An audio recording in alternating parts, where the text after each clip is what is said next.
মদিনার বাজার দিয়ে নবীজি যাচ্ছেন, নবীজির একটা ওট পছন্দ হয়েছে। তো নবী ওটের মালিকের কাছে গিয়ে জিজ্ঞেস করলেন, ভাইয়া এই ওটটার দাম কত?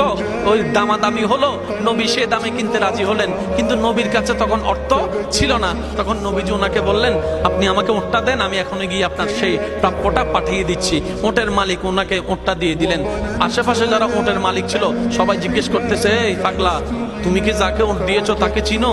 বলে যে না। নাম জানো? বলে যে না। পরিচয় জানো? বলে যে না। ঠিকানা জানো? না। তো তুমি যে ওটটা দিয়ে দিলা, উনি যদি ওটার টাকাটা না পাঠায় তখন তো তুমি লসের মধ্যে চলে যাবা। সে ওটের মালিক বলে, এত সুন্দর নুরানি চেহারাওয়ালা কখনো বাটপার হতে পারে না, কখনো চিটার হতে পারে না, কখনো মৃত্যুক হতে পারে না।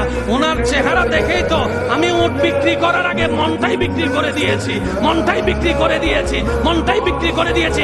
তোমরা যাই বলো, আমার মন বলে উনি আসবেই আসবে, টাকাটা পাঠাবেই পাঠাবে।